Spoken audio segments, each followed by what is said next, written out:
राज्य मंत्री मनीष गुप्ता ने रफीगंज में आयोजित महावैश्य समागम के दौरान कहा, जो व्यापारियों के साथ गुंडाई करेगा ना तो वो बचेगा, ना ही उसका घर बचेगा और ना ही उसको बचाने वाला बचेगा।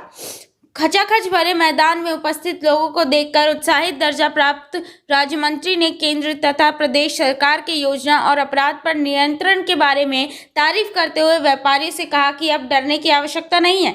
उनके खिलाफ किसी भी तरह का उत्पीड़न बर्दाश्त नहीं किया जाएगा और किसी ने ऐसी हरकत की तो उसके खिलाफ सरकार बड़ी कार्रवाई करने के लिए कृत संकल्पित है। व्यापारी बोर्ड का गठन कर सरकार ने व्यापारियों के संरक्षण के लिए कार्य किया है। अपने भाषण की शुरुआत में महात्मा गांधी और लाल बहादुर शास्त्री को याद करते हुए उन्होंने श्रद्धांजलि अर्पित की। वैश्य समाज का आह्वान करते हुए दर्जा प्राप्त राज्य मंत्री आगामी निकाय चुनाव में बढ़ चढ़कर हिस्सेदारी करने की अपील की और कहा कि किसी भी तरह के सहयोग की आवश्यकता होने पर मेरे दरवाजे हमेशा 24 घंटे खुले हुए हैं।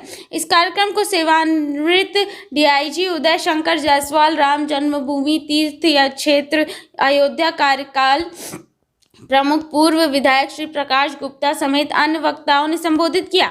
इस मौके पर भव्य सांस्कृतिक कार्यक्रम का भी आयोजन किया गया। इससे पूर्व कार्यक्रम संयोजक संतोष गुप्ता द्वारा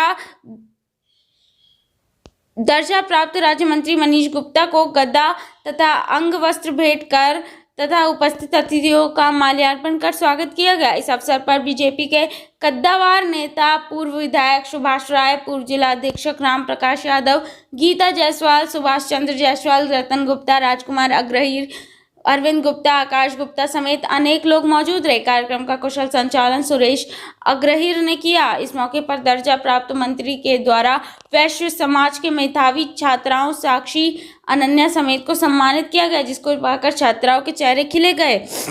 कार्यक्रम आयोजक सुभाष गुप्ता के नेतृत्व में मां फूलपत्ती देवी पीजी कॉलेज भीगपुर नेवादा से रथ यात्रा के साथ बाइक रैली भी निकाली गई, जिसमें सैकड़ों लोगों ने भाग लिया। जो रैली भीगपुर नेवादा बांदीपुर होते हुए रफीगंज पहुंची। अंबेडकर नगर से जितेंद्र निषाद की रिपोर्ट। एक प्लेटफॉर्म पर लाने के लिए क्या प्रयास कर रहे हैं सर समाज के लिए? हमारा समाज पूरी तरह से संगठित है और समाज के हित के लिए सभी लोग काम करते हैं। ये तो लोकतांत्रिक व्यवस्था है और ये तो समाज की जागरूकता का परिचायक है कि बहुत से लोग काम अपने अपने तरीके से समाज के और जनता के हित के लिए कार्य कर रहे हैं। मैं उन सभी को शुभकामनाएं देता हूं और आवश्यकता पड़ने पर जहां पर समाज को, देश को आवश्यकता होती है, सारे लोग एक साथ राष्ट्र की सेवा के लिए लगते हैं। इससे अच्छी बात और कोई नहीं हो सकती। समाज के लिए सर आगे क्या अपने तरफ से सर क्या मतलब जो है सुविधा देना चाहते हैं? लोग जिस प्रकार से गरीब तत्व के लोग जो है आपके समाज के लोग जो है आगे बढ़े, उसके लिए सर क्या कहेंगे?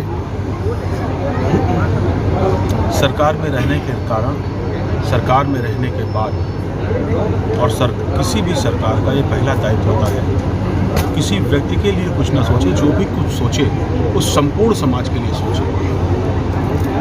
तो हमने इस बोर्ड के दायित्व में समस्त समाज के लिए ही कार्य किए हैं। गरीबों की शादियाँ किसी दुर्घटना में किसी गरीब मजदूर की मृत्यु हो जाती है तो उसके अंत्येष्टि का खर्च बोर्ड के माध्यम से सरकार उठाएगी और 25,000 रुपये उसके अंत्येष्टि से लेकर देखने का खर्च सरकार दे रही है। किसी दुर्घटना में किसी व्यापारी की मृत्यु पर 10 लाख रुपये की सहायता दिए जाने का प्रावधान किया गया है। किसी को चोट लग जाए, हाथ पैर में उसके कट जाए, ऐसा कोई किसान हो अथवा कोई मंडी क्षेत्र का दुकानदार हो या उसका पल्लेदार मजदूर या ढूंढने वाला हो, उसको 5,000 रुपये से लेकर के 1.5 लाख रुपये तक जैसे उसको चोट लगी वैसे उसको सहायता दिए जाने का प्रावधान कर दिया गया है। उनके बच्चों की पढ़ाई के लिए 2 लाख रुपये तक की सहायता किए जाने के। निकाय चुनाव में आपकी समाज की विशेष भूमिका रही है, जबकि अब निकाय चुनाव होने को निकट भविष्य में क्या योगदान रहेगा आपकी समाज में? क्या मांग रहेगी सरकार से आपकी? मैं आपकी बात प्रश्न नहीं समझ नहीं पा रहा हूँ। मैं भारतीय जनता पार्टी का कार्यकर्ता हूँ और पूरे प्रदेश में निकाय चुनावों में जब दूसरे दलों की भी सरकार थी तब भारतीय जनता पार्टी जीत करके आया करती थी। जब निकाय चुनाव बहुत लंबे समय तक कांग्रेस के समय में रोक दिए और सन 1989 में 17 साल के बाद निकाय चुनाव प्रारंभ हुआ, तब सबसे बड़ी पार्टी बन करके भारतीय जनता पार्टी होती थी, यदि आपको याद हो। आज उत्तर प्रदेश में सबसे बड़ा और देश में, दुनिया में सबसे बड़ा दल भारतीय जनता पार्टी है। हमारे पार्टी के प्रत्याशी सभी सीटों पर विजयी होंगे और 100% विजयी होंगे, ये मैं आपको। सर, अम्बेडकर नगर जिले में पहली बार यात्रा निकली है, क्या कहेंगे, क्या उद्देश्य है? समाज को जोड़ने का और समाज में महापुरुषों का, हमारे मोदी जी के, हमारे देश के नेता, सबसे बड़े नेता हमारे देश के प्रधानमंत्री जी का आदर्श भी उन्होंने गांधी जी